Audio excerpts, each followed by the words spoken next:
Hi guys, this is Jeff at Slavens Racing. This video is about how to balance motorcycle tires, specifically dirt bike tires, dirt bike, dual sport, adventure, whatever. You can balance any tire this way. You can balance road racing tires for bikes that do 200 miles an hour. You can balance your moped tires and everything in between. This is a tried and true method that I've used for at least 40 years. I used to road race back in the 70s, and this is how I did it back then, as the same way as everybody else did it back then, because we had no fancy balancing machines. And even today, I still prefer this method. I've had tires balanced at shops with the fancy machines, and then I wasn't totally happy with the balance and came back and redid them like this. And I know road racers that still use this method. So the first thing you're going to notice, see if I can zoom in a little bit there, is that I've just got a bolt through there. It's nothing but a big long bolt. It's not an axle. It doesn't fit the hole. You can see it's much smaller than the wheel bearing size. And that's how I do it. I'm sure you guys are gonna post some comments about that. If they're negative with cuss words and stuff, they will be deleted. So please be respectful. And anyhow, you can put an axle through there if you'd like. You can also put it through the centers of the truing stand.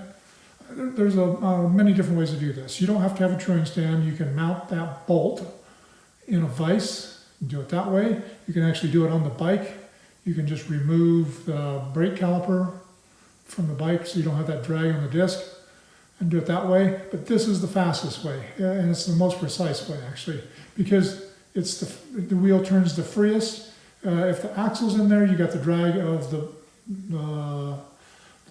seals and the spacers, and the same problem if you're doing it on the bike. You've got more drag, so it takes a lot longer because the wheel is going to turn slower and respond slower to what you're trying to accomplish. So I do it this way. It works every single time.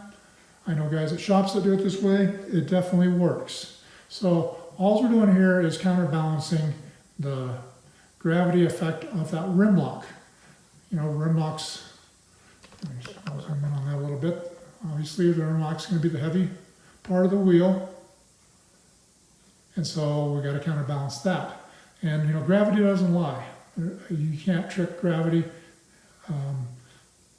This works every single time. So I'm going to move in a little bit closer here. And, well, first of all, I'll show you these new wheelbase that we brought in. These are pretty slick. Let me grab one over here.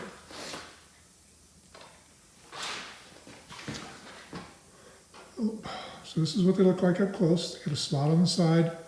They got an Allen wrench in there, or let's see, right here. It comes with an Allen wrench. And you can see one end here's, let me back this up. It's got a big hole for sliding over the spoke nipple. The other end is smaller for just going over the spoke.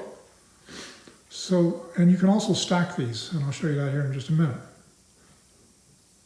Now last weekend I was going on a ride. I'd already had my bike loaded, gear loaded. I was about ready to head out of the house. And I thought, it was a dual sport ride, so I knew we were going to be doing some dirt roads and cruising along 40 miles an hour, whatever. And I didn't have time to take those wheels back off and do this, so I just took a couple of these, put them directly across from the rim lock. Worked out pretty slick, actually. It worked out great. Was it a perfect balance? No, but I had the bike up to 80 that day, and just to test something, I was doing a test on the ignition, but anyhow, worked out fine. So you don't have to get it down to the gnat's ass on a dirt bike by any means. All right, so from here, I'm going to move in a little bit closer and show you how to do it. So all you have to do, obviously once you've got it set up, and like I said, you can do it, put the bike on the center stand to where the front wheels, or where the wheels are off the ground, and do it that way. The back one, I wouldn't do it on the bike because you're going to have all that drag from the chain. I guess you could take your chain off, but it'd be easier just to pull the wheel off the bike. Anyhow, you get the basic concept. It's not rocket science. So you can see the rim lock down there. I'm just going to turn this thing just a short ways, And then we'll see what happens here. Well, what's it going to do? Of course, it's going to go right back to where it was. It's going to move back and forth a couple times.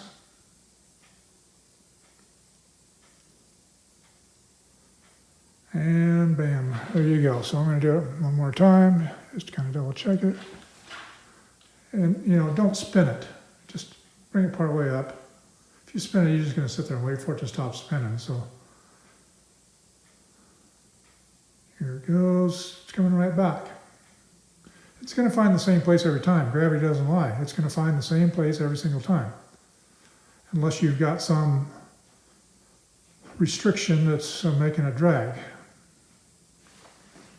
You don't have to have perfect bearings in there. You don't have to get carried away with anything. Just do it like I'm showing you here. So we've determined that the heavy spot is down there. So you're going to want to put the weight directly across from there. Directly across is going to be about right there. So like I showed before, you put the big hole over the nipple. And that screw needs to be loosened up a little bit.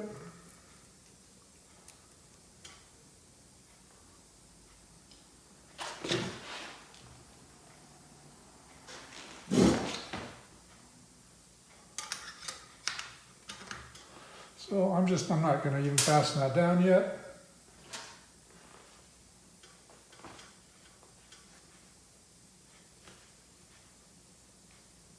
I'm guessing that that's not going to be enough weight.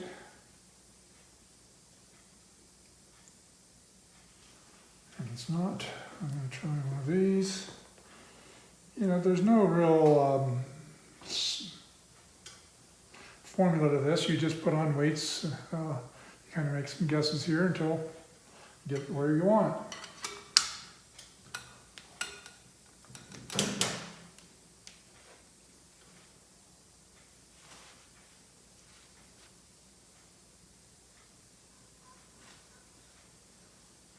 Now once you get it about right, it's going to stop. You know, it's going to stop at a different spot every time because it's in balance.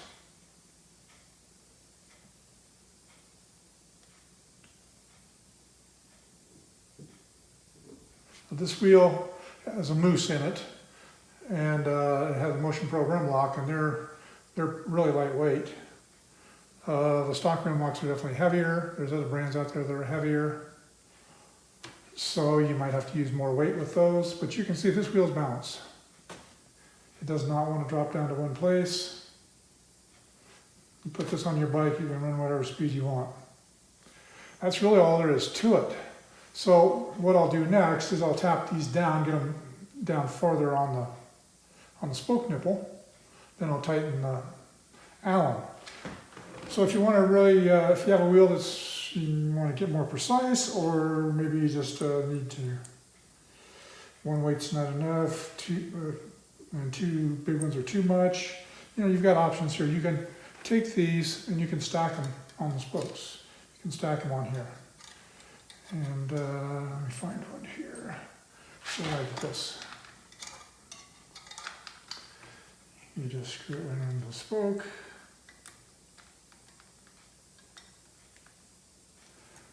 And bam, now you've got one on there. Well, that's going to be way too much weight. But I just want to show you that you can stack them. You can stack a bunch of little ones, you can stack a big one and a little one. You can do whatever combination you want.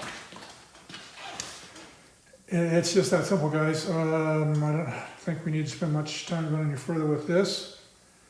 You do this, you're going to get rid of all that wheel hop when you're going down dirt roads. That's going to be a lot easier on your arms, hands, and shoulders. And just be a more pleasant ride. Especially if you have to hop onto some pavement and do like 50 miles an hour to keep up with traffic, 50, 60. You want to have balanced wheels. And just to review, I just use a small bolt through there. But you can do it all the other ways I already mentioned. And that's really about it. I think I'm stumped with anything else to tell you. That's all for now. Get out and ride.